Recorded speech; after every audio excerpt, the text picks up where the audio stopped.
শোনো একটি মুজিবরের থেকে লক্ষ মুজিবরের কণ্ঠস্বরের ধ্বনি প্রতিধ্বনি আকাশে বাতাসে ওঠে রনি। শোনো একটি মুজিবরের থেকে লক্ষ মুজিবরের কণ্ঠস্বরের ধ্বনি প্রতিধ্বনি আকাশে বাতাসে ওঠে রনি।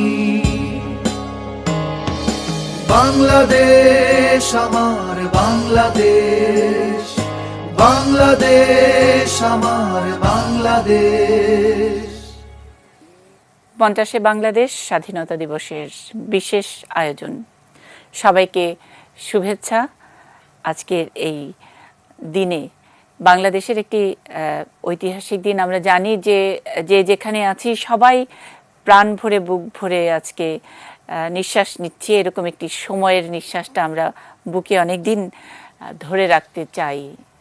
এরকম একটি মাইল ফলক কখনো অনেক মানুষের ভাগ্যে হয় না। এরকম একটি দেশের সুবর্ণ জয়ন্তী দেখা বা জাতির পিতার যখন শতবর্ষ উদযাপিত হচ্ছে, এটিকে কাকতাল বলবো নাকি বাংলাদেশের কপাল বলবো? সত্যি। আর সারা বিশ্ব যখন নাকি এই দেশটিকে নানাভাবে প্রশংসা করছে, কখনো বিস্ময়, কখনো প্যারাডক্স, নানান কিছু, সেই তলাবিহীন ঝুড়ি থেকে আজকে বাংলাদেশ আসলেই বিস্ময় এবং নিশ্চিত অর্থে এবং একেবারেই পজিটিভ অর্থে এই বিস্ময়। প্যারাডক্স শব্দটির পেছনে এক ধরনের বোধহয় শ্লেষ রয়েছে। আমরা গর্বিত বাঙালি জাতি, আমরা বলবো এই বিস্ময় বাংলাদেশের মানুষের ভালোবাসার বিস্ময়, আবেগের বিস্ময় এবং এগিয়ে যাবার সাহসের বিষয়। যে সাহস আসলে ধ্বনিত, উচ্চারিত, অনুরণিত হয়েছিল 7ই মার্চ। আমরা জাতির পিতার প্রতি শ্রদ্ধা জানিয়ে আজকের অনুষ্ঠান শুরু করছি। স্টুডিওতে পেয়েছি মারুফ রসুলকে, এই প্রজন্মের একজন প্রতিনিধি, অনলাইন অ্যাক্টিভিস্ট। অন্য সময় তাকে এই পরিচয়টি দেই, কিন্তু আজকে তিনি এই প্রজন্ম যার 50 ছুঁতে অনেক অনেক দেরি, আর 50 পার করেছেন, 50 দেখেছেন, 50 হওয়ার আগের যে লড়াইগুলো ছিল সেগুলোর মধ্যে নানাভাবে যারা জড়িত ছিলেন এবং 50কে এই সুবর্ণ জয়ন্তীকে আরও সুবর্ণময় করার জন্যে যারা কাজ করে যাচ্ছেন। আমরা বাংলাদেশ অর্থনৈতিক অঞ্চল কর্তৃপক্ষের নির্বাহী চেয়ারম্যানকে পেয়েছি, পবন চৌধুরী। সচরাচর তাকে আমরা পাই না। আজকের এমন একটি দিনেই তিনি বাংলাদেশ নিয়ে কথা বলবেন, বাংলাদেশের উন্নয়ন নিয়ে কথা বলবেন, সেটা আমরা চাইব তার কাছ থেকে। পেয়েছি ঢাকা বিশ্ববিদ্যালয়ের বঙ্গবন্ধু চেয়ার বিশিষ্ট অর্থনীতিবিদ এবং বাংলাদেশ ব্যাংকের সাবেক গভর্নরকে ডক্টর আতিউর রহমান, তিনি আমাদের সঙ্গে আছেন।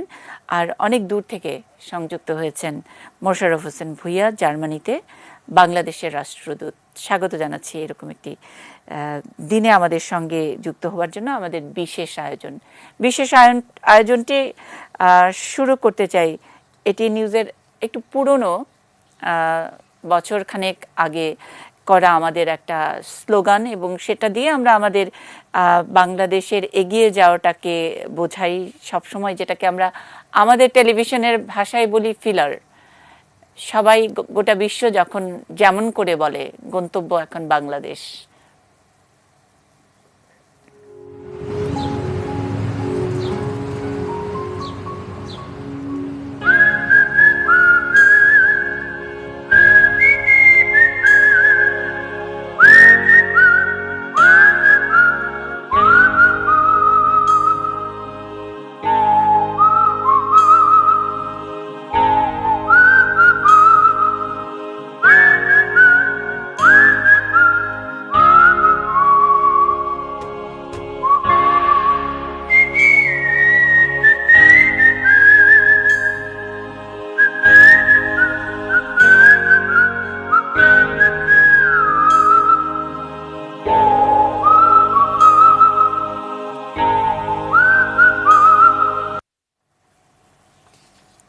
বাংলাদেশের বিশেষ আয়োজনের স্টুডিওতে সাংবাদিক মাসুদ কামালও যুক্ত হয়েছেন। এর মধ্যে আমরা তাকে পেয়ে গেছি। গন্তব্য যখন বাংলাদেশ, আমি শুধু এই স্লোগানটি নিয়েই খুব ছোট্ট করে সূচনা বক্তব্য আমাদের তিন আলোচক যারা দূর থেকে সংযুক্ত হয়েছেন তাদের কাছ থেকে একটু একটু করে নেব, তারপরে স্টুডিওর দুইজন বলবেন খুব ছোট্ট করে। আমরা নানান দিক নিয়ে আলোচনা করব, অতিথিদের যে পরিচয় তা থেকেই কিন্তু আমরা বুঝতে পারছি যে কে কোন জিনিসটা নিয়ে বলবেন। আমি গন্তব্য যখন বাংলাদেশ, ডক্টর আতিউর রহমান, আজকে 50-এ বাংলাদেশ, এই সময়ে এই স্লোগানটি কেমন করে আপনি বোঝাবেন আমাদেরকে বা গোটা বিশ্বকে? মাত্র কদিন আগে নিউ ইয়র্ক টাইমসের সাংবাদিক নিকোলাস ক্রিস্টফ, যিনি পুলিৎজার পুরস্কার প্রাপ্ত একজন সাংবাদিক, তিনি লিখেছেন যে যদি দারিদ্র্য নিরসন কিভাবে করতে হয় জানতে চাও, বাইডেন প্রশাসনকে বলছেন, তাহলে বাংলাদেশের দিকে তাকাও। এই প্রশ্নের উত্তর এখানেই যে বাংলাদেশের সাফল্যের গল্পের কোনো শেষ নেই, এবং এই যে ছাই ভস্য থেকে উঠে আসা এই আরেক বাংলাদেশ, এই যে সাফল্যের বাংলাদেশ, তলাবিহীন ঝুড়ি যেমন উপচে পড়ছে সাফল্যে, এই সাফল্য ভিত্তিটা কি? এই সাফল্যের মূল ভিত্তি আমাদের বঙ্গবন্ধু। আজকে যার জন্ম শতবার্ষিকী আমরা পালন করছি, এবং 50 বছর ধরে আমরা আমাদের যেটা মূল পুঁজি, সেই পুঁজিটি হলো বঙ্গবন্ধুর দেয়া সেই লড়াকু মন, সেই ফাইটিং স্পিরিট। আমরা যে ফাইট করে নিরস্ত্র বাঙালি যেভাবে যুদ্ধ করে, মুক্তিযুদ্ধ করে বাংলাদেশটাকে স্বাধীন করেছে, সেইখানে যে মনের মধ্যে তিনি যে আমাদের জন্য একটা শক্তি জুগিয়েছেন, যে ফাইট করবার, যে প্রতিকূলতার বিরুদ্ধে যুদ্ধ করে যে জয়ী হওয়া যায়। তখন 80%-এরও বেশি ছিল দারিদ্র্য, আমাদের রিজার্ভ $1 ছিল না, আমাদের মাথা পিছু আয় ছিল $93, আমাদের জীবনের আয়ু ছিল 47 বছর, আমাদের দম্পতি প্রতি পরিবারের সন্তানের সংখ্যা ছিল 6-এর উপরে। সেই বাংলাদেশ, যে টোটাল ইকোনমির সাইজ প্রথমে ছিল $6.3 বিলিয়ন, অথবা শেষ দিকে $8 বিলিয়ন, সেই অর্থনীতি আজকে $330 বিলিয়ন উপরে। আমাদের মাথা পিছু আয় আজকে $2064। আমাদের 75 সাল থেকে আমাদের রপ্তানি বেড়েছে 133 গুণ, প্রবাস আয় বেড়েছে 285 গুণ। এই যে অবাক করা এক বাংলাদেশ, সেই বাংলাদেশে এখন চলছে বড় সব কর্মযজ্ঞ। আজকে পবন চৌধুরী এখানে উপস্থিত আছে, সেই জন্যই বলছি না, আমাদের দৃশ্যমান পদ্মা সেতু, আমাদের দৃশ্যমান মেট্রো রেল, আমাদের দৃশ্যমান মাতার বাড়ি, আমাদের এখন দৃশ্যমান বঙ্গবন্ধু শিল্প পার্ক, এবং তার আশেপাশে আরো অনেক, আমাদের জাপানের 2500 স্পেশাল ইকোনমিক জোন রেডি। একটু আগে পবন বলছিল জামালপুরের স্পেশাল ইকোনমিক জোন সম্বন্ধে সবাই জানতে চাচ্ছে, আসতে চাচ্ছে, জায়গা দিয়ে সারতে পারছে না। তার মানে কি? বাংলাদেশ এতটা আকর্ষণীয় না হলে কেন আসবে? বাংলাদেশের সবচেয়ে বড় আকর্ষণের ক্ষেত্র হলো যে এখানকার মানুষ অত্যন্ত কর্মী মানুষ, তারা পরিশ্রমী মানুষ, তারা সাহসী মানুষ, এবং সবচেয়ে বড় গুণ, এখানে নারীদের ক্ষমতায়ন ঘটেছে। 36%-এরও বেশি নারী এখন আনুষ্ঠানিক কাজ করছে, তারা ব্যবস্থাপনাতেও এখন যুক্ত হচ্ছে।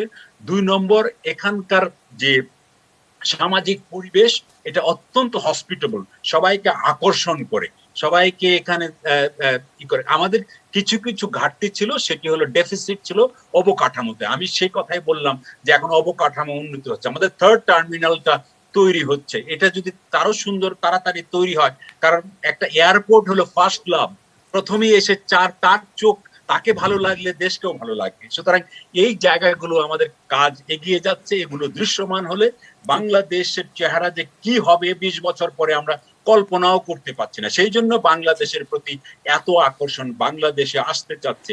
যে সমস্ত ফ্লাইং গিজ আমাদের মাথার উপর দিয়ে এখন অন্য জায়গায় চলে যাচ্ছে, তাদেরকে আমরা আকর্ষণ করব। আমাদের স্পেশাল ইকোনমিক জোনগুলো যখন তাড়াতাড়ি রেডি হয়ে যাবে, পবনের উপরে সেজন্য অনেক দায়িত্ব, চাবি নিয়ে দাঁড়িয়ে থাকবো আমরা, যারা আসবে তাদের হাতে একটা চাবি তুলে দেবো, এবং তাতে কর্মসংস্থান বাড়বে, বিদেশি বিনিয়োগ বাড়বে, এবং বাংলাদেশের আমাদের ধন্যবাদ স্যার। আমরা পবন চৌধুরীর কাছে শুনবো দৃশ্যমান পদ্মা সেতু নিয়ে আর সুশাসন ব্যবস্থাপনা সবকিছু নিয়ে কথা হবে। গন্তব্য এখন বাংলাদেশ, শুরুতে যেই ভিডিওটি দেখলাম সেটা নিয়ে ছোট ছোট মন্তব্য চেয়েছি। পবন চৌধুরী, গন্তব্য এখন বাংলাদেশ বলতে গিয়ে কি সেই বড় প্রকল্পগুলোর কথা আরেকবার মনে করিয়ে দিবেন?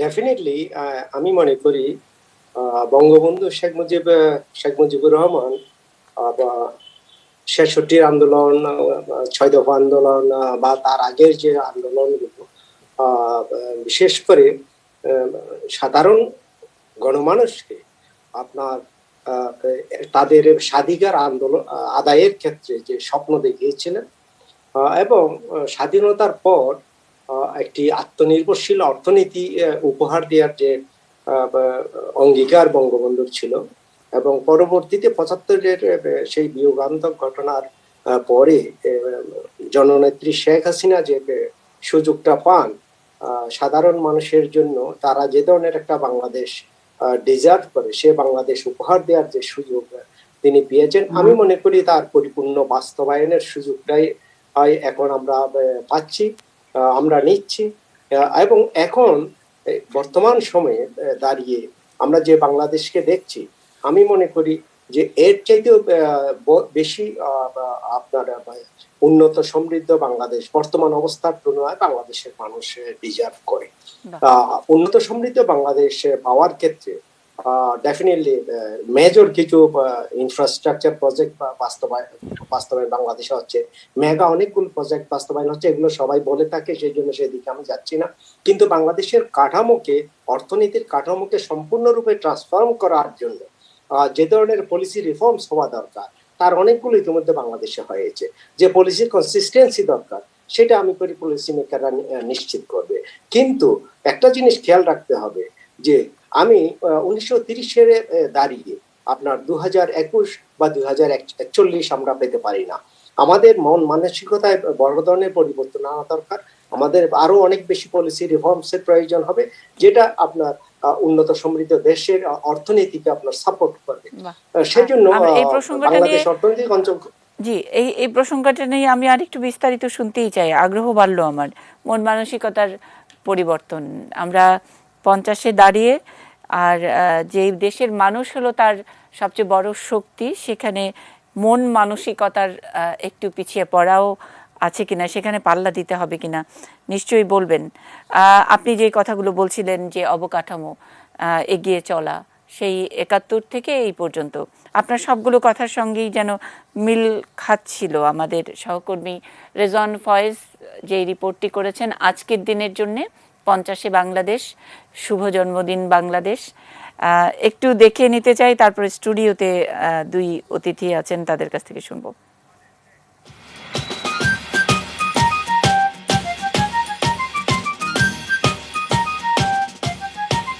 ছাব্বিশে মার্চ 1971, নতুন একটা দেশ, একটা নতুন পতাকার জন্মের ঘোষণা এসেছিল এদিন।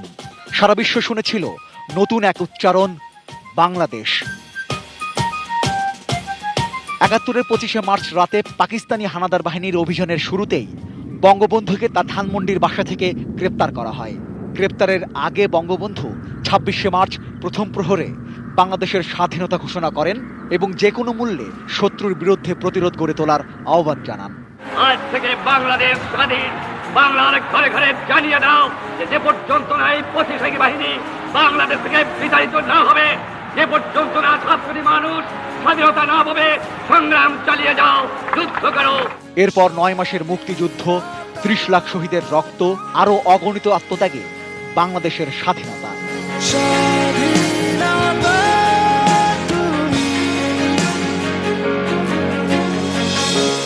রক্তের দামে কেনা বাংলাদেশের স্বাধীনতার 50 বছর পূর্ণ হলো আজ। একদিকে স্বাধীনতার সুবর্ণ জয়ন্তী, অন্যদিকে জাতির পিতা বঙ্গবন্ধু শেখ মুজিবুর রহমানের জন্মশতবার্ষিকী। উদযাপনেও তাই ভিন্ন মাত্রা। তোমাকে জন্মদিনে কি দিব বলো তো? আমাদের ভালোবাসাগুলো বেলুনে ভরে এখন তোমার কাছে পাঠিয়ে দিব। 50 বছরের বাংলাদেশ প্রতিনিয়ত শুনিয়েছে, শোনাচ্ছে বদলে যাবার গল্প। স্বাধীনতার পর যে দেশটাকে তলাবিহীন ঝুড়ির তকমা দেয়া হয়েছিল, সেই বাংলাদেশই এখন উন্নয়নশীল দেশের কাতারে সামিল হবার পথে। বিশাল বাজেট, রেকর্ড রিজার্ভ, একের পর এক উন্নয়ন প্রকল্প যদি বাংলাদেশের অগ্রগতির প্রমাণ হয়, তাহলে নিজেদের টাকায় পদ্মা সেতু সাহস দেয় মাথা উঁচু করে বলতে আমরাও পারি। 50-এর বাংলাদেশ বিশ্ববাসীর কাছেও তাই উন্নয়নের role model. Over the past 50 years, your country has made incredible progress. Bangladesh's remarkable achievements in social development, community participation, economic growth, and other areas have been very impressive. করোনার বিরুদ্ধে যখন নতুন এক যুদ্ধে বাংলাদেশ, স্বাধীনতার সুবর্ণ জয়ন্তীতে সেই লড়াইয়েও এখন পর্যন্ত প্রতিরোধ, সফলতার গল্পই লিখছে বাংলাদেশ। 50 বছর আগে বঙ্গবন্ধুর হাত ধরে যে স্বাধীনতা, সুবর্ণ জয়ন্তীতে সেই দেশ এখন উন্নয়নের মোহনায়।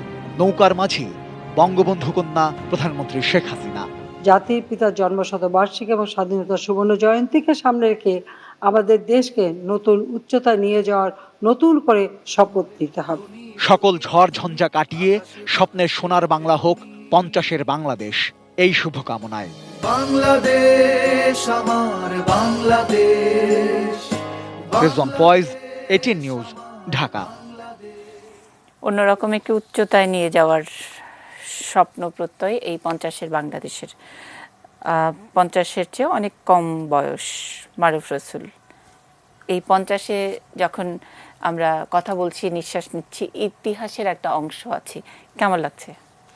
নিঃসন্দেহে এটা একটা একটি অসামান্য গৌরব উজ্জ্বল ভালো লাগা যে আমার বাংলাদেশের স্বাধীনতার 50 বছরে আমি সেই 50 বছরটিকে দেখতে পাচ্ছি। আমি হয়তো মুক্তিযুদ্ধটি দেখতে পারিনি, আমি হয়তো বঙ্গবন্ধুকে চোখের সামনে দেখতে পারিনি, কিন্তু আমি দেখতে পাচ্ছি যে সেই বঙ্গবন্ধুর জন্ম শতবর্ষ, আমি দেখতে পাচ্ছি স্বাধীনতার সুবর্ণ জয়ন্তী।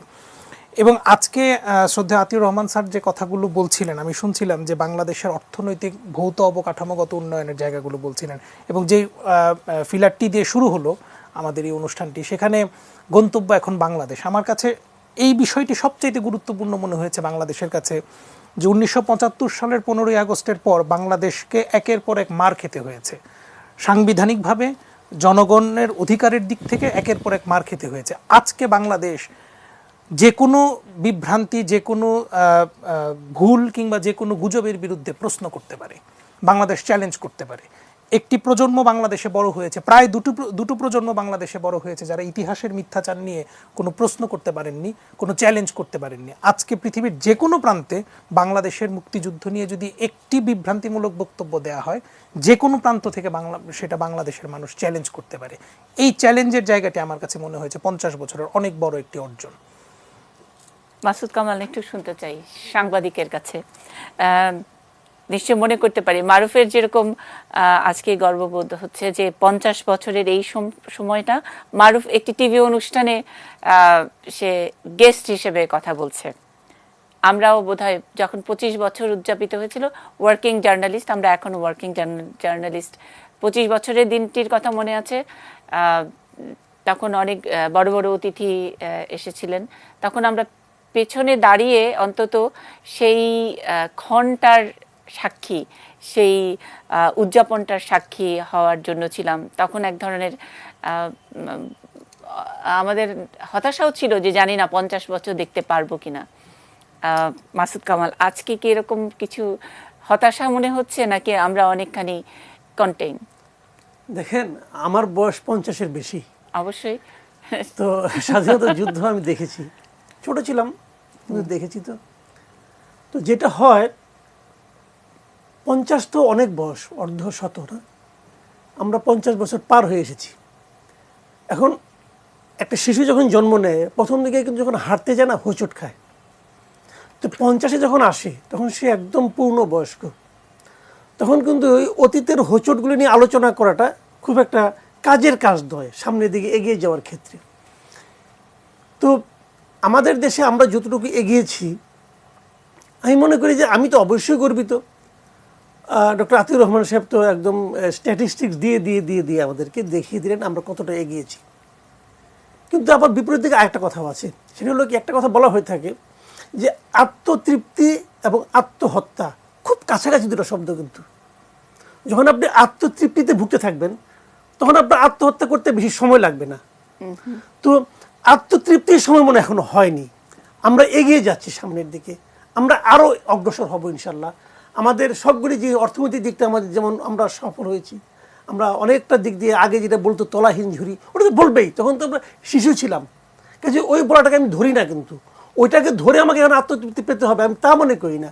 আমি আত্মতৃপ্তি পাই যে আমার সাবকন্টিনেন্টের আশেপাশের দেশগুলোর তুলনায় আমি এগিয়ে যাওয়ার জন্য তো একটু পুশ দরকার হয়, সেলিব্রেশন দরকার হয়। 50 আর পুশ দরকার হয় না, 50 আমরা এমনি নিজের পায়ে দাঁড়িয়ে আছি, এখন আর আমাকে উৎসাহ দিতে হবে।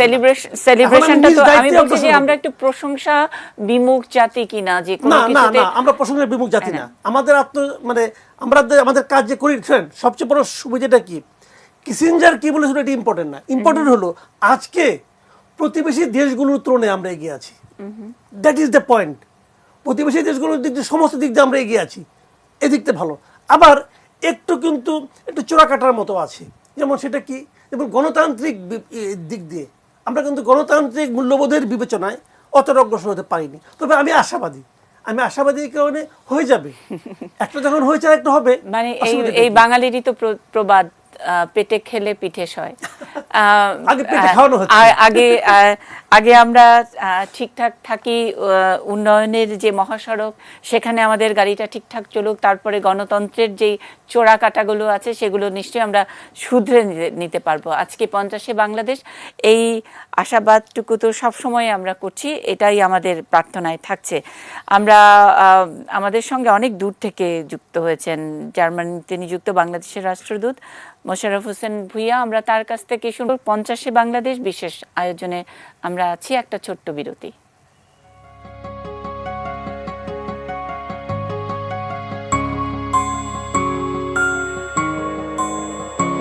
শোনো একটি মুজিবরের থেকে লক্ষ মুজিবরের কণ্ঠস্বরের ধ্বনি প্রতিধ্বনি আকাশে বাতাসে ওঠে রনি। শোনো একটি মুজিবরের থেকে লক্ষ মুজিবরের কণ্ঠস্বরের ধ্বনি প্রতিধ্বনি আকাশে বাতাসে ওঠে রনি। বাংলাদেশ আমার বাংলাদেশ, বাংলাদেশ আমার বাংলাদেশ।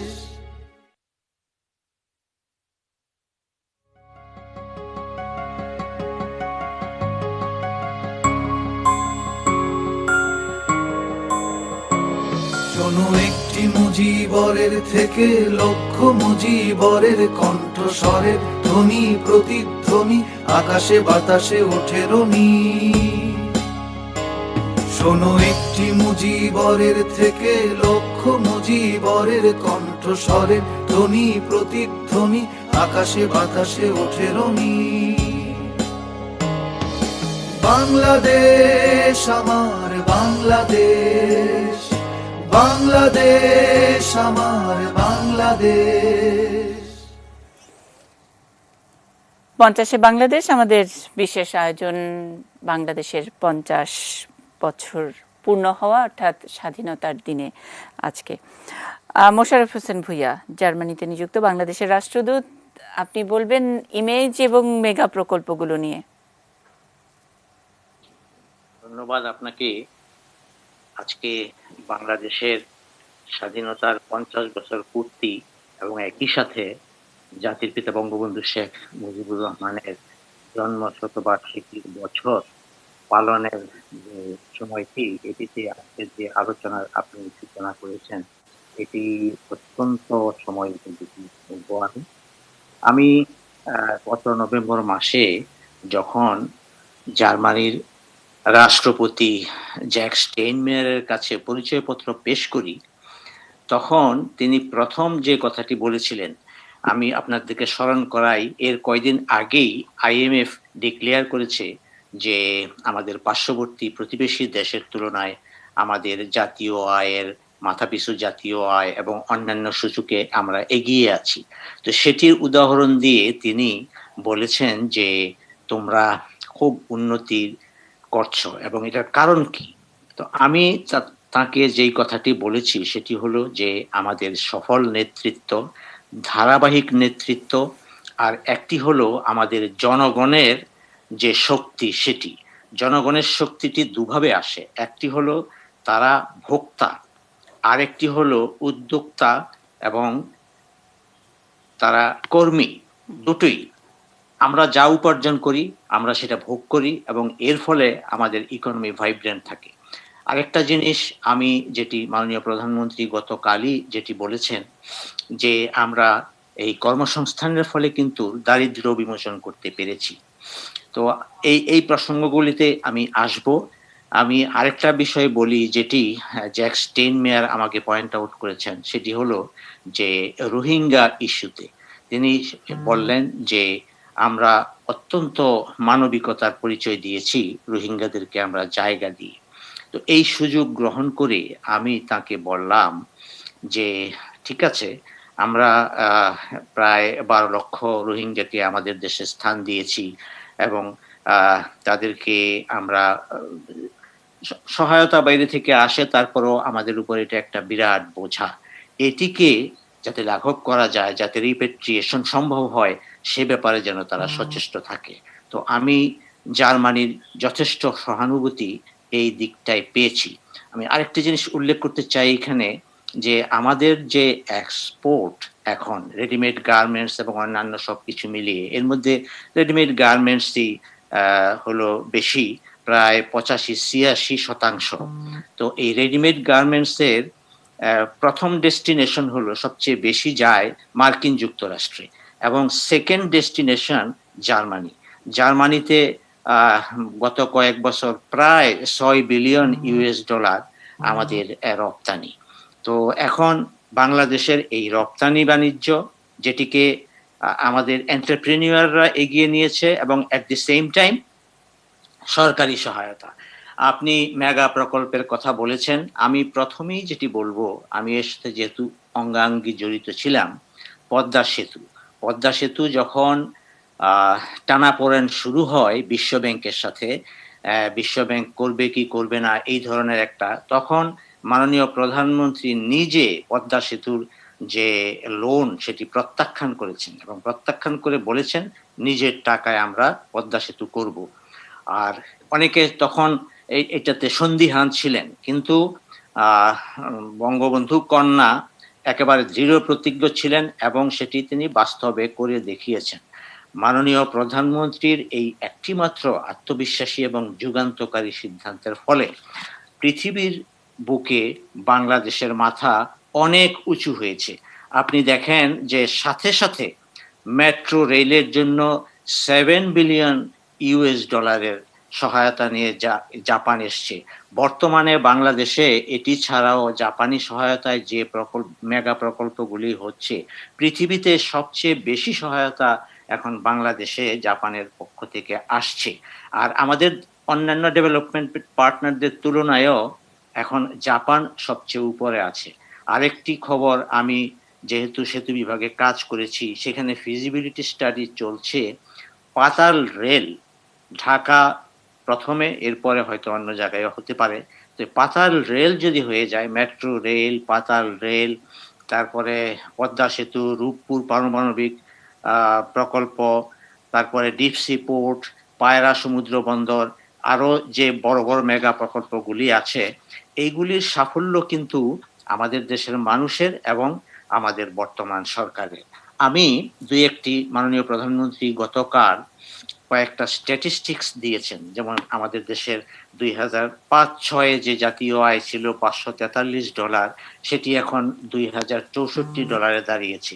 আমাদের দারিদ্র যেটি 42.5 ছিল সেটি 20-এর কোটায় চলে এসছে। এখন কথা হলো যে করোনা সিচুয়েশনে কিছুটা মন্থরতা আমরা লক্ষ্য করি, কিন্তু তারপরেও সকলেই এটি স্বীকার করবেন। যেমন আমি বলতে চাই যে ইউএস সংবাদ মাধ্যম ব্লুমবার্গ, তারাও বলেছে যে করোনা মহামারী প্রতিরোধে বাংলাদেশের সাফল্য সারা পৃথিবীতে 1 নম্বরে আছে। কাজেই এই দিক দিয়েও আমরা আমাদের সাফল্যের কথা বলতে পারি। আর এই সম্প্রতি কমনওয়েলথ ডিক্লেয়ার করেছে যে বিশ্বের 3 জন মহিলা রাষ্ট্রনায়কের মধ্যে মাননীয় প্রধানমন্ত্রী শেখ হাসিনার স্থান রয়েছে। আর দুইজন হলেন নিউজিল্যান্ডের প্রধানমন্ত্রী জেসিন্ডা এবং বার্বাডোসের প্রধানমন্ত্রী। তো এখন আমাদের যে উন্নয়ন অগ্রযাত্রা সেটি কিন্তু কৃষি ক্ষেত্রেও বিপ্লব এনেছে। কৃষিতে আমাদের আগে যেই অবস্থা ছিল, যেমন এই বর্তমানে 4,53,44,000 মেট্রিক টন খাদ্য উৎপাদন হয়, যেটি আগে 1,80,00,000 মতো ছিল 2005-06। আমরা যদি 2005-06 না আরো আগের থেকেও তুলনা করি, যেমন ধরেন আমাদের যে ইকোনমির সাইজ এখন, এটা কিন্তু প্রায় 325 বিলিয়ন ইউএস ডলার, যেটি বঙ্গবন্ধু যখন বাংলাদেশের একেবারে যুদ্ধ বিধ্বস্ত বাংলাদেশ শুরু করেছিলেন, যখন 73 সনে প্রথম পঞ্চবার্ষিকী পরিকল্পনায়, সেই সময় ছিল 8 বিলিয়ন। তো এই যে এই ইকোনমি এগিয়ে যাচ্ছে, আমাদের মানুষের জীবনমান, আমাদের মানুষের আপনার কর্মস্পৃহা, আপনি আরেকটা জিনিস আমি একটু বলতে চাই যে আমাদের দেশের যে এমপ্লয়মেন্ট ইন্ডাস্ট্রি সেক্টরে এটি কিন্তু এখন 35%-এ উঠে গেছে, যেটি আমরা 40-45%-এ নিয়ে যেতে চাই। তো আর রেমিটেন্সের কথা তো বলেছি, আমাদের যারা রেমিটেন্স আর্ন করে সারা বিশ্বে, তারা যে অবদান রাখছে, যার ফলে আমরা 4.5 বিলিয়ন। তাহলে স্যার ব্যাপারটা যে কিছুদিন আগেও এমন হতো যে আপনারা যখন অ্যাম্বাসেডর, মানে আমরা বলি যে বাংলাদেশের দূত হিসেবে অন্য জায়গায় যেতেন, তখন নানান কিছু নিয়ে নানান প্রশ্নের উত্তর দিতে হতো আপনাদেরকে। কিন্তু এই বাংলাদেশের 50টা আপনারা অন্যভাবে উপভোগ করছেন, সেলিব্রেট করছেন, যখন বাংলাদেশের মেগা প্রজেক্ট এবং আগের নানা রকমের কনস্পিরেসি, সেগুলোর জবাবটি কিছু বড় বড় প্রজেক্ট দৃশ্যমান হওয়ায় সেটা আপনাদের সহজ হয়েছে, তাই কি বিষয়টি? আমাদের বলতে সুবিধা হচ্ছে। এই সম্প্রতি আরেকটি কথা, আমি এখানে একজন সরকারি সিনিয়র কর্মকর্তার সাথে যখন কথা বলি, আমাকে বলেছিল যে হেনরি কিসিঞ্জার এক সময় আমাদেরকে বাস্কেট কেস, বটমলেস বাস্কেট যেটাকে আমরা বলি, সেটি বলেছিল। এবং এটা থেকে তারাই এখন বলছে যে তোমরা এখন অনেক দূরে গিয়েছো। তো এখন আর আসলে এই প্রজন্ম, যেমন মারুফ যেটা বলছিলেন যে আগে কে কি বলেছেন তলাবিহীন চুরি, সেগুলো নিয়ে কেউ এখন আর মাথা ঘামায় না। যেই জিনিসটি আপনি খুব চমৎকার করে তুলে ধরেছেন যে এদেশের মানুষ, মানে ভোক্তা জনগণ, উদ্যোক্তা জনগণ, কর্মী জনগণ, এটা হলো মূল শক্তি, এবং তার সঙ্গে একটা স্টেডি রাজনৈতিক অবস্থা, সেখানে অনেক রকমের কাঁটার কথা, যেটা মাসুদ কামাল কিছুটা ইঙ্গিত দিয়েছেন, সেই কাঁটা তো অবশ্যই আছে। সেই কাঁটা হেরেই আমরা ক্ষান্ত হইনি, আমাদের কমল আসলে তুলতেই হবে, তুলতেই থাকতে হবে। আর সেখানে নেতৃত্বের প্রশংসাও চারিদিক থেকে আসছে। আজকে পাশের দেশের সঙ্গেই আমরা সব কিছুর সঙ্গে তুলনা করি, যদিও তুলনীয় নয়, অনেক বড় দেশ, অনেক বড় অর্থনীতির দেশ ভারত, কিন্তু সব কিছুতেই আমরা, ভারত যখন 75 বছর পালন করবে, ঠিক কাছাকাছি সময়ে আমরা এই 50 পালন করছি, সেখানে তুলনা করলে বাংলাদেশ এই উন্নয়নকে ম্যাজিকই বলা যাচ্ছে। এবং সেখানে নেতৃত্বের প্রশংসা করেছেন খোদ নরেন্দ্র মোদী। আমরা একটুখানি দেখে নিতে চাই আজকে তিনি তার বক্তৃতায় কি বলছিলেন। मैं आज याद कर रहा हूं मुक्ति युद्धों के शूरवीरों को। मैं आज याद कर रहा हूं शहीद धीरेन्द्रनाथ दत्तो को, शिक्षाविद रफीकुद्दीन अहमद को, भाषा शहीद सलाम, रफीक, बरकत, जब्बार और शाफिऊर जी को। मैं आज भारतीय सेना के उन वीर जवानों को भी नमन करता हूं जो मुक्ति युद्धों में बांग्लादेश के भाई बहनों के साथ खड़े हुए थे, जिन्होंने मुक्ति युद्ध में अपना लहू दिया, अपना बलिदान दिया और आजाद बांग्लादेश के सपने को साकार करने में बहुत बड़ी भूमिका निभाई।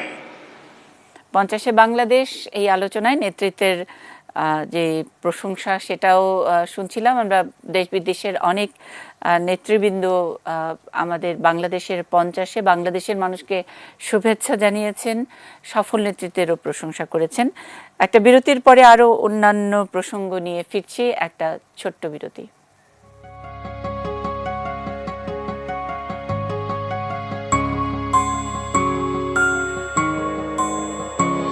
শোনো একটি মুজিবরের থেকে লক্ষ মুজিবরের কণ্ঠস্বরের ধ্বনি প্রতিধ্বনি আকাশে বাতাসে ওঠে রনি। শোনো একটি মুজিবরের থেকে লক্ষ মুজিবরের কণ্ঠস্বরের ধ্বনি প্রতিধ্বনি আকাশে বাতাসে ওঠে রনি।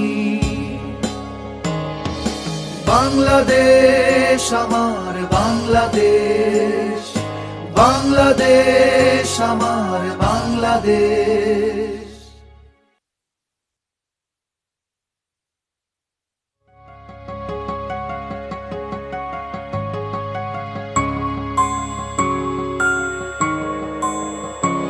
শোনো একটি মুজিবরের থেকে লক্ষ মুজিবরের কণ্ঠস্বরের ধ্বনি প্রতিধ্বনি আকাশে বাতাসে ওঠে রনি।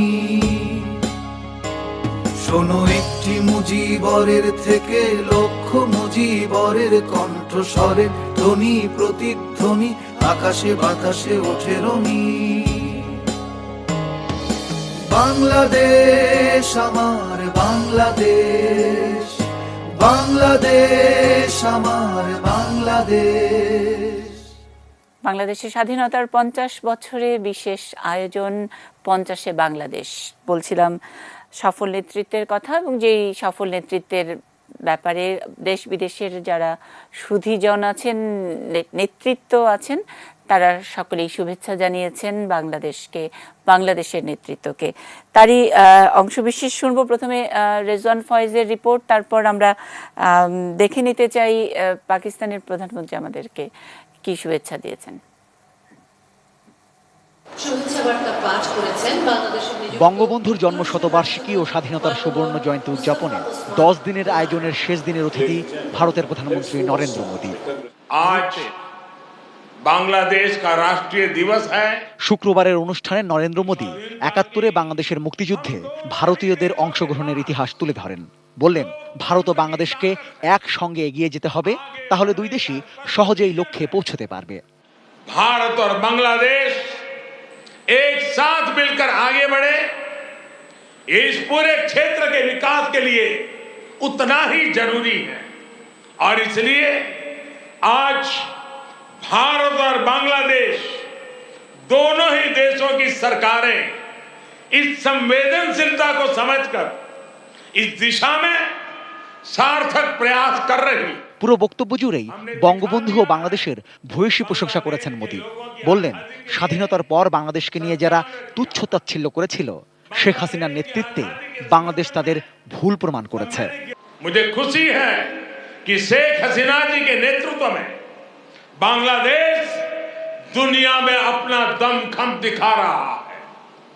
जिन लोगों को बांग्लादेश के निर्माण पर ऐतराज था, जिन लोगों को बांग्लादेश के अस्तित्व पर आशंका थी, उन्हें बांग्लादेश ने गलत साबित किया है। গত 10 দিনের আয়োজনে যে 5 জন সরকার ও রাষ্ট্রপ্রধান যোগ দিয়েছিলেন, তাদের বেশিরভাগই চেষ্টা করেছেন বাংলায় কিছু না কিছু বলার। নরেন্দ্র মোদীও বাংলায় বঙ্গবন্ধুর বেশ কিছু বক্তব্য কোট করলেন, এবং তা কোনো কিছু না দেখেই। शेख मुजीबुर रहमान जी ने कहा था, बांग्लादेश इतिहासे স্বাধীন রাষ্ট্র হিসেবে টিকে থাকবে, বাংলাকে দাবিয়ে রাখতে পারে, এমন কোন শক্তি নাই। অন্যদিকে প্রধানমন্ত্রী শেখ হাসিনা মুক্তিযুদ্ধে ভারতের সহযোগিতার কথা স্মরণ করে কৃতজ্ঞতা জানিয়েছেন। একই সঙ্গে ধন্যবাদ দিলেন করোনার টিকা দিয়ে সাহায্য করার জন্য। ভারতের সঙ্গে বর্তমানে আমাদের সম্পর্ক নতুন উচ্চতায় উন্নীত হয়েছে। আমরা প্রধানমন্ত্রী মোদিজির প্রতিবেশী সর্বাগ্রে এই নীতি প্রশংসা করি। বাংলাদেশ সহ প্রতিবেশী দেশগুলিতে তিনি করোনা ভাইরাসের টিকা উপহার স্বরূপ পাঠিয়েছেন। এর মাধ্যমে মোদিজির এই নীতিটারই প্রতিফলন ঘটেছে। দক্ষিণ এশিয়ার শান্তি ও সমৃদ্ধির জন্য এই অঞ্চলের সবাইকে এক হয়ে কাজ করার আহ্বান জানান তিনি। ভারত এই অঞ্চলের সর্ববৃহৎ দেশ। একটি স্থিতিশীল এবং রাজনৈতিক অর্থনৈতিকভাবে শক্তিশালী দক্ষিণ এশিয়া গড়ে তুলতে হলে ভারতকে অগ্রণী ভূমিকা পালন করতে হবে। আমরা যদি পরস্পরের সহযোগিতায় এগিয়ে আসি তাহলে আমাদের জনগণের উন্নয়ন অবশ্যম্ভাবী। Rezwan Faiz, ATN news, Dhaka. বাংলাদেশের 50 এই 50-এ শুভেচ্ছা জানাতে সবাই, সব রাষ্ট্র বাংলাদেশকে অভিনন্দন জানিয়েছে। সম্পর্কে নতুন উচ্চতার কথাই বলেছে। সম্পর্কে নতুন উচ্চতা আসলে কোথায় লিমিট, সেগুলো নিয়ে কথা বলবো। তার আগে একটু শুনে নেই পাকিস্তানের প্রধানমন্ত্রী কিভাবে শুভেচ্ছা জানালো বাংলাদেশকে। On my own behalf and on behalf of the government and people of Pakistan, I have great pleasure in extending our felicitation on the 50th anniversary of the People's Republic of Bangladesh. The centenary events to commemorate the late Prime Minister Sheikh Mujibur Rahman are reflective of the deep affection and esteem in which he is held by yourself and the people of Bangladesh.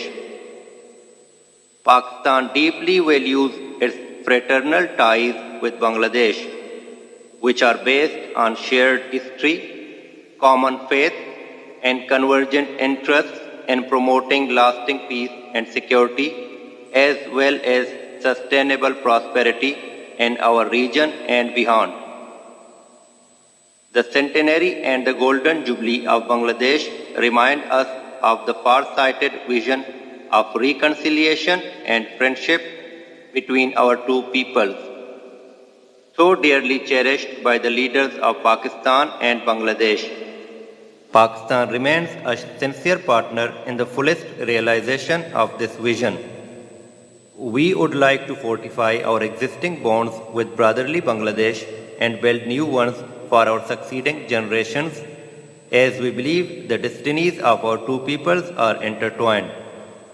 On this occasion, let us renew our resolve to jointly work for a better future for our peoples and even closer ties between our two countries. To take our deepening relationship forward, I also extend a cordial invitation to Your Excellency to visit Pakistan at the earliest convenience. I am confident that this would open a new chapter in our fraternal relations. মন মানসিকতার পরিবর্তন বা মন মানসিকতা একটু পিছনমুখীও আছে, সেটার একটা ইঙ্গিত দিয়েছেন পবন চৌধুরী। আগে আমরা একটু বাংলাদেশের ভোক্তা জনগণ, উদ্যোক্তা জনগণ, কর্মী জনগণ, তাদেরকে আমরা একটু সেলিব্রেট করতেই চাই যে এই সাফল্যের জন্য আসলে সারাক্ষণ কিছু করতে চাওয়া মানুষেরই তো অবদান বেশি, তাই নয় কি? পবন চৌধুরী যোগ করবেন।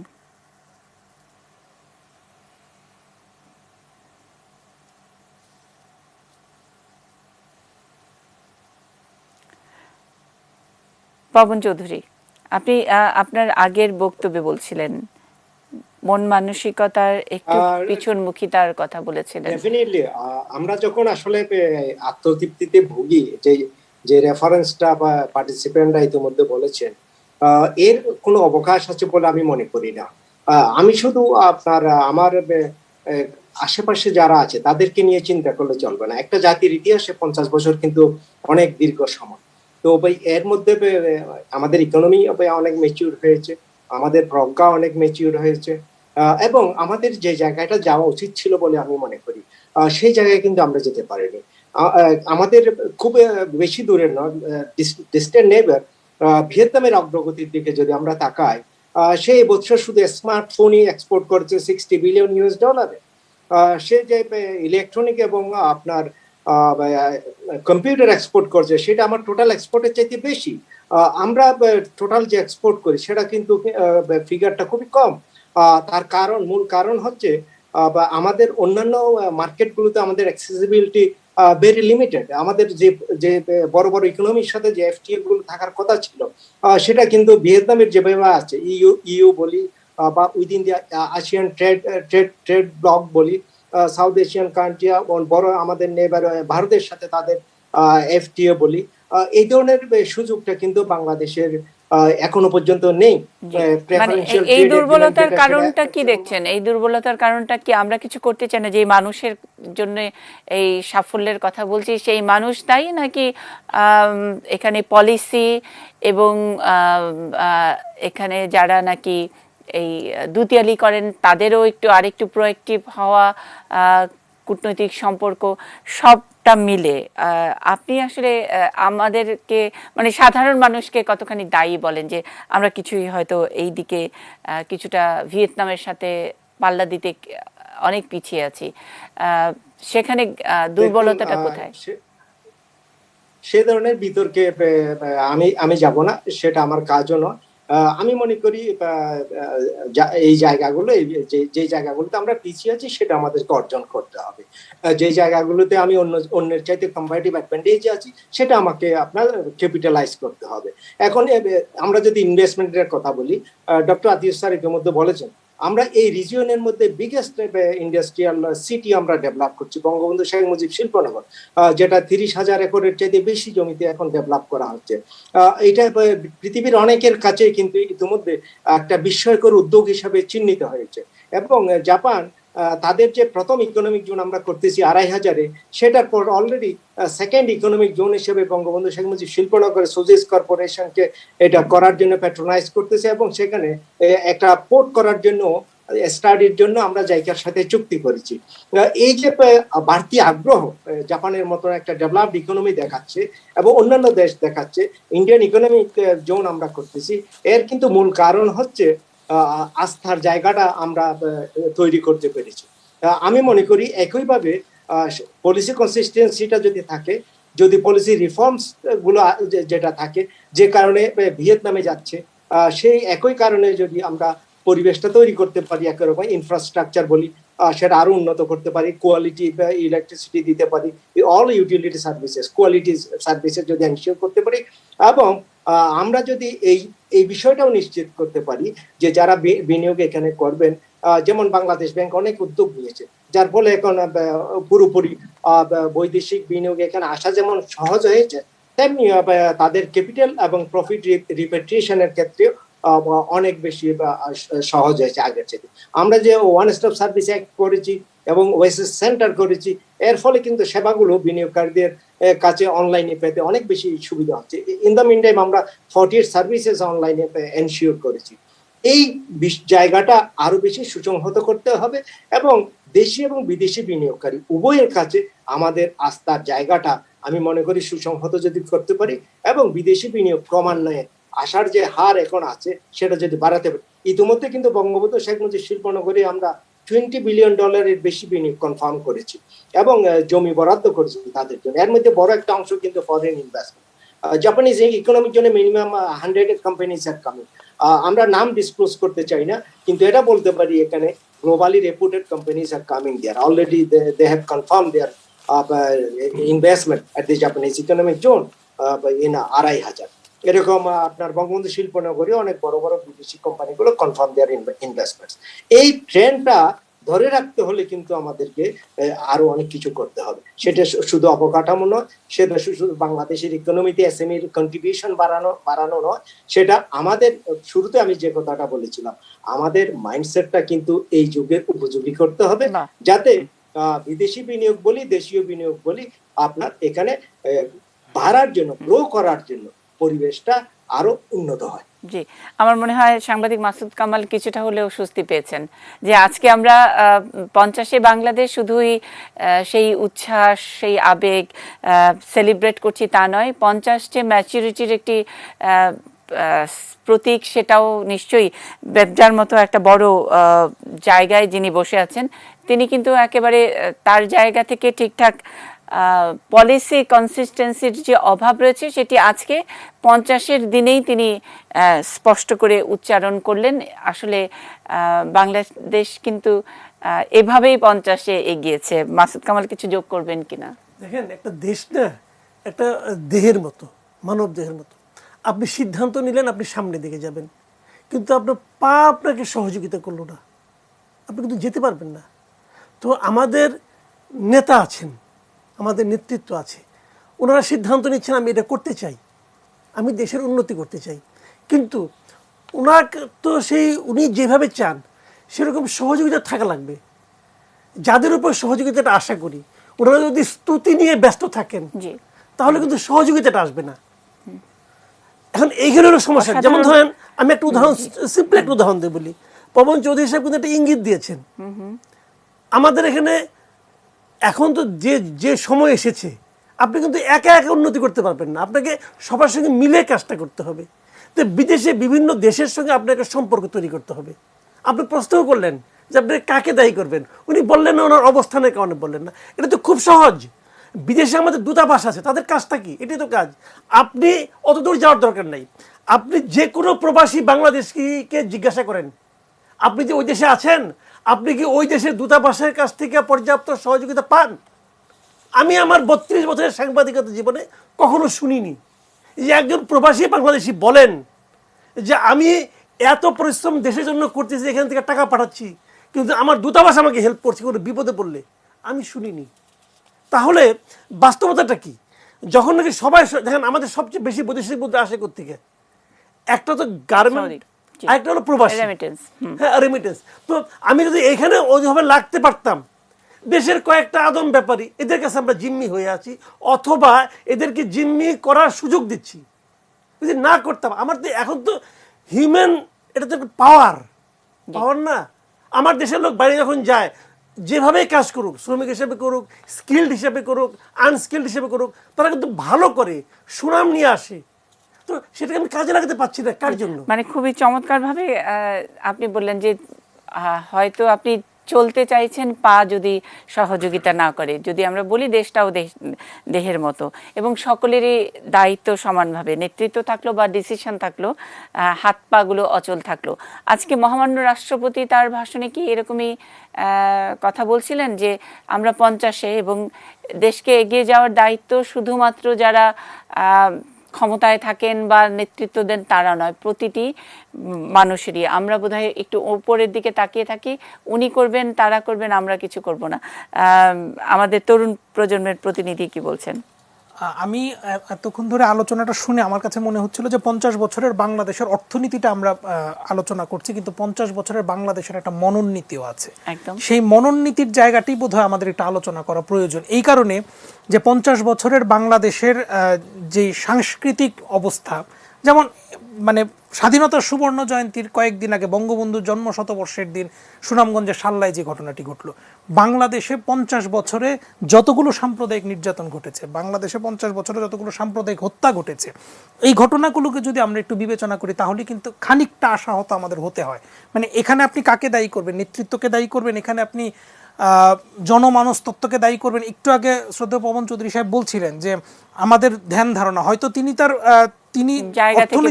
অর্থনৈতিক জায়গা থেকে আলোচনাটি করেছেন, কিন্তু সত্যি যে বাংলাদেশের মানুষের মনস্তত্ত্বের জায়গা থেকে, সেই মনস্তত্ত্বে আমরা এখনো 50 বছরের যে পরিপূর্ণতা আসা প্রয়োজন ছিল, যে পরিপক্কতা আসা প্রয়োজন ছিল, সেই পরিপক্কতা আমরা অর্জন করতে পারিনি। কেন? কারণ আজকে আমরা আলোচনা করছি 50 বছরের বাংলাদেশ, কিন্তু 50 বছরের বাংলাদেশে সত্যিকার অর্থে মুক্তিযুদ্ধের পক্ষের শক্তি, আমি এই কথাটি বারবার বলি এই কারণে যে আজকে অনেকেই কিন্তু বাংলাদেশের মুক্তিযুদ্ধের কথা বললে অনেকে এটাকে ব্র্যান্ডিং করেন এভাবে যে এনারা চেতনা ব্যবসায়ী, এনারা মুক্তিযুদ্ধ নিয়ে ইত্যাদি ইত্যাদি। এইটাও এক ধরনের রাজনীতি, যে যাতে মানুষ মুক্তিযুদ্ধের কথাটা বলতে না পারে, যাতে মানুষ এই যে অসাম্প্রদায়িক বাংলাদেশের যে দর্শন, সেই দর্শনের কথাটি বলতে না পারে। আপনি নিশ্চয়ই দেখেছেন দিদি যে গত 17ই মার্চ থেকে যে অনুষ্ঠানটি হচ্ছে রাষ্ট্রীয়ভাবে, বিভিন্ন মানুষ বিভিন্নভাবে, আপনাকে যদি সমালোচনা করতেই হয় আপনি গঠনমূলকভাবে সমালোচনা করুন, কিন্তু বিভিন্ন মানুষের বক্তব্য শুনে মনে হচ্ছে যে কেন বঙ্গবন্ধুর জন্ম শতবর্ষকে রাষ্ট্রীয় প্রোগ্রাম করতে হবে। মানে জাতির জনককে যে দেশের মানুষ এখনো মানে হৃদয় দিয়ে ধারণ করতে পারে না, এখনো তাকে দলীয় রাজনীতির ঊর্ধ্বে নিতে পারে না, মুক্তিযুদ্ধের ইতিহাসকে এখনো যারা দলীয় রাজনীতির বাইরে আনতে পারেনি, এখনো যারা স্বাধীনতার নানান বিষয়গুলো নিয়ে বিভ্রান্তি ছড়ায়, তাদেরকে নিয়েই কিন্তু এই 50 বছরের বাংলাদেশে আমাদের আসতে হয়েছে। মানে আমি একটু শেষ করতে চাই, মননের 50 বছর, মননের 50 বছরে আজকে যদি আমরা সাম্প্রদায়িক সন্ত্রাসের কথা যদি বলি, বাংলাদেশ তো একটা অসাম্প্রদায়িক বাংলাদেশ হওয়ার কথা ছিল। 30 লক্ষেরও অধিক মানুষ রক্ত দিয়েছেন তো একটা সাম্প্রদায়িক বাংলাদেশের জন্য না। আজকে বাংলাদেশে বিভিন্ন ধর্মাবলম্বী মানুষরা বা ইসলাম ধর্মেরও বিভিন্ন মতের মানুষরা যে ধরনের নির্যাতনের শিকার হন, এই বিষয়গুলো আলোচনায় আনা প্রয়োজন। কেন? কারণ সুবর্ণ জয়ন্তী, আজকে আমার পদ্মা সেতুর অর্জন অনেকটাই ম্লান হয়ে যায় যখন আমার রামু, নাসিরনগর কিংবা সল্লার মতন জায়গায় ঘটনাগুলো আমাদের সামনে আসে। এবং এই যে বিচার ব্যবস্থার জায়গা, আজকেও বাইতুল মোকাররমে যে ঘটনাগুলো ঘটেছে, গতকালকের আগের দিন পুলিশের উপরে নির্যাতন করা হয়েছে, মনে হয় বাংলাদেশকে আরেকবার ভাবতে হবে, এই বিষয়টি ভাবতে হবে যে বঙ্গবন্ধুর মূল দর্শনটি কী ছিল। বঙ্গবন্ধু সুস্পষ্টভাবে বলেছেন যে রাজনীতিতে ধর্মকে ব্যবহার করা যাবে না। আমি জানি যে সুবর্ণ জয়ন্তীর প্রাককালে, সুবর্ণ জয়ন্তীর সময়ে এই কথাটি হয়তো অনেকের কাছে একটু বেখাপ্পা ঠেকবে, যেহেতু আলোচনার পরিবেশটি অর্থনৈতিক উন্নয়নের জায়গায় আসছিল, কিন্তু আমি অর্থনৈতিকভাবে অনেক বেশি উন্নত হলেও আমার বোধ এবং মননের জায়গাটি যদি উন্নত না হয়, তাহলে এই অর্থনৈতিক উন্নতি দিয়ে আমি খুব বেশি দূর যেতে পারবো না। মানে আমরা যদি ব্যালেন্স করি, মানে বরাবরই আমাদের কাজও তো তাই, যে ব্যালেন্স করা, অর্থনীতির থেকে যখন মননে যাই, আর যে মেগা প্রজেক্টগুলো নিয়ে আমরা অনেক রকমের স্বস্তি বা তৃপ্তির ঢেকুর, আমাদের যে আত্মতুষ্টির কথা যেটা বলছিলেন, সেই জায়গা থেকে ব্যালেন্স করতে গেলে আমাদের ওই একই কথা আরেকবার রিপিট করতে হয়, পেটে খেলে পিঠেস হয়।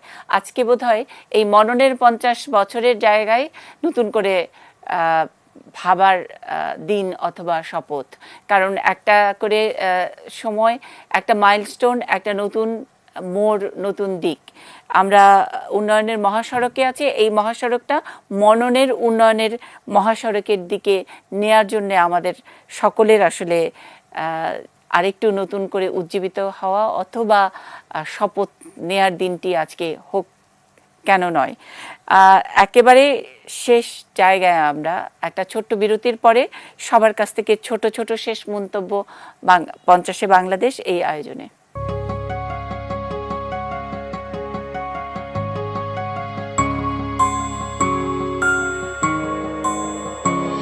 শোনো একটি মুজিবরের থেকে লক্ষ মুজিবরের কণ্ঠস্বরের ধ্বনি প্রতিধ্বনি আকাশে বাতাসে ওঠে রনি। শোনো একটি মুজিবরের থেকে লক্ষ মুজিবরের কণ্ঠস্বরের ধ্বনি প্রতিধ্বনি আকাশে বাতাসে ওঠে রনি। বাংলাদেশ আমার বাংলাদেশ, বাংলাদেশ আমার বাংলাদেশ।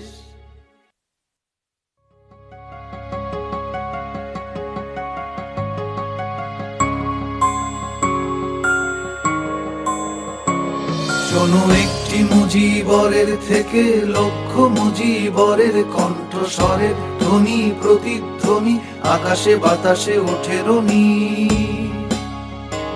শোনো একটি মুজিবরের থেকে লক্ষ মুজিবরের কণ্ঠস্বরের ধ্বনি প্রতিধ্বনি আকাশে বাতাসে ওঠে রনি।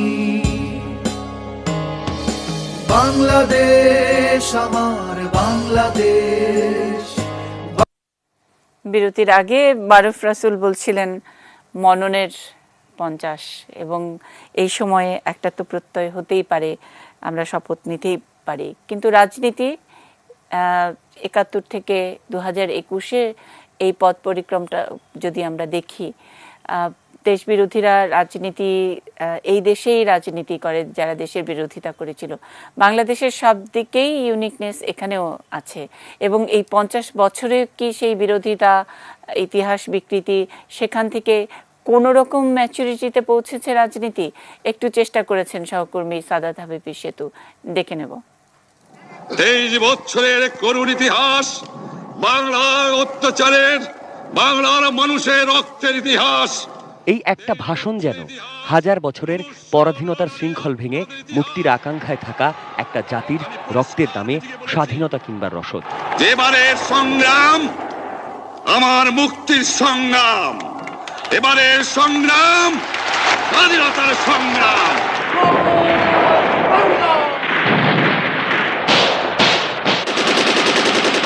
সংখ্যা, আবেগ, ভালোবাসা সবকিছুতেই রেকর্ড যেন ৭১-এর মুক্তিযুদ্ধ। গৌরবের এমন ইতিহাস বিশ্বের আর কোনো জাতির নাই। আর গৌরবের সেই ইতিহাসে ৭৫-এর ১৫ই আগস্ট কলঙ্কের কালি, যার হাত ধরেই এই বাংলাদেশ, সেই দেশের মানুষের হাতে তার পিতার রক্ত। এটাও তো বাংলাদেশের ইতিহাস। এরপর যেন অন্য এক বাংলা, দুনিয়ার আর কোথাও একজন জাতির পিতাকে হত্যাকারীরা পুনর্বাসিত হয়নি। এখানে হয়েছে সাম্য, ন্যায্যতা আর ধর্মনিরপেক্ষতার আদর্শ বুকে ধারণ করে যুদ্ধ করা একটা জাতিরাষ্ট্রে সেই ধর্মভিত্তিক পাকিস্তানি ভূত যেন। তাতে ১৯৭৭-এ আবারও পুনর্বাসিত হয় মুক্তিযুদ্ধ বিরোধী আর পাকিস্তানের দালালি করা জামাতে ইসলাম। বৈধতা নিয়েই গোলাম আজমের জামাত শুরু করে ইতিহাস বিকৃতি। ৫২ ভাষা আন্দোলনে নেতা হিসেবে দাবি করা হয় গোলাম আজমকে, আর বঙ্গবন্ধুর অবদান মুছে ফেলার চেষ্টা হয় ৫২-র ইতিহাস থেকে। অথচ পাকিস্তানের গোপন নথি প্রমাণ করছে ভাষা আন্দোলনে শেখ মুজিবুর রহমানের অবদান। ৯০-এর পরে এ ধারা আরও বাড়ে। মুক্তিযুদ্ধের প্রায় ২০ বছর পর হুট করেই মেজর জিয়াকে স্বাধীনতার ঘোষক হিসেবে প্রতিষ্ঠিত করতে পাঠ্যপুস্তকে হাত ক্ষমতাসীনদের।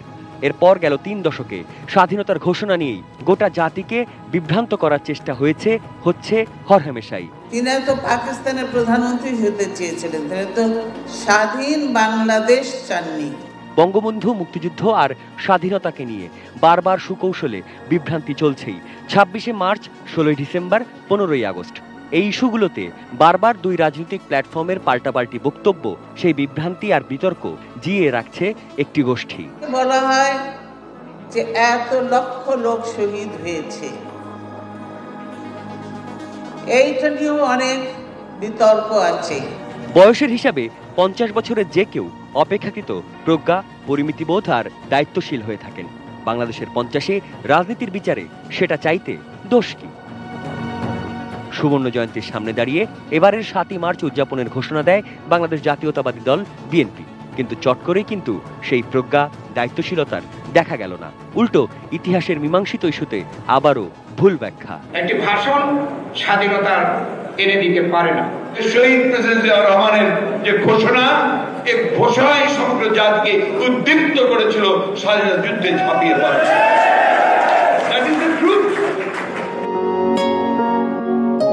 সাদাত হাবিবি সেতু, ATN নিউজ, ঢাকা। ৫০-এ বাংলাদেশ আয়োজন শেষ করব। শেষ মন্তব্য আমরা ডক্টর আতিউর রহমান স্যারের কাছ থেকে। আমি শেষ মন্তব্যে রবীন্দ্রনাথের একটি উদ্ধৃতি দিতে চাই।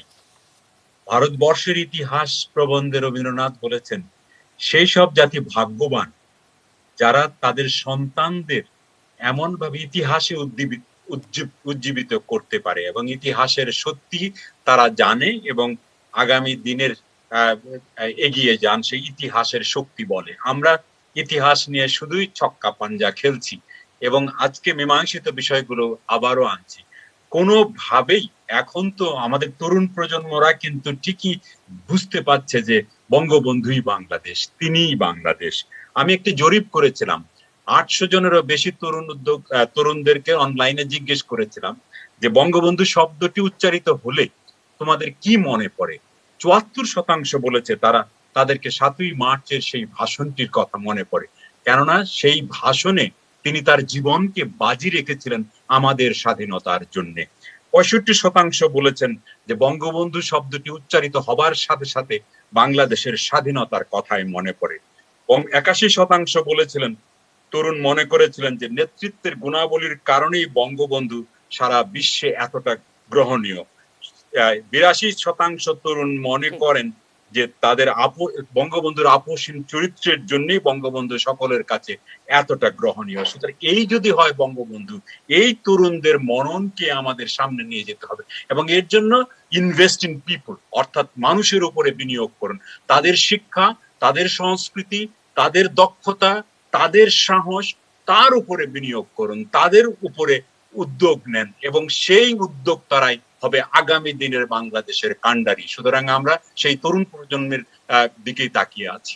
অনেক অনেক ধন্যবাদ। 50-এ বাংলাদেশ আয়োজন শেষ করছি। আয়োজন শেষ করব আমাদের বাংলাদেশের একজন গুণী শিল্পী সাবিনা ইয়াসমিনের গান, যেটি তিনি গতকাল পরিবেশন করেছেন। 17 মার্চ থেকে 26 মার্চ 10 দিনের এই লম্বা উদযাপন অনুষ্ঠানের মধ্যে প্রতিদিনই খুব ভালো ভালো দারুণ দারুণ আয়োজন ছিল। আজকে আমরা 50-এ বাংলাদেশ স্বাধীনতার সুবর্ণ জয়ন্তীর এই অনুষ্ঠান শেষ করব সাবিনা ইয়াসমিনের একটি গানের একটুখানি অংশ শুনেই। সবাই ভালো থাকবেন। আবারও আমাদের স্বাধীনতা দিবসের শুভেচ্ছা।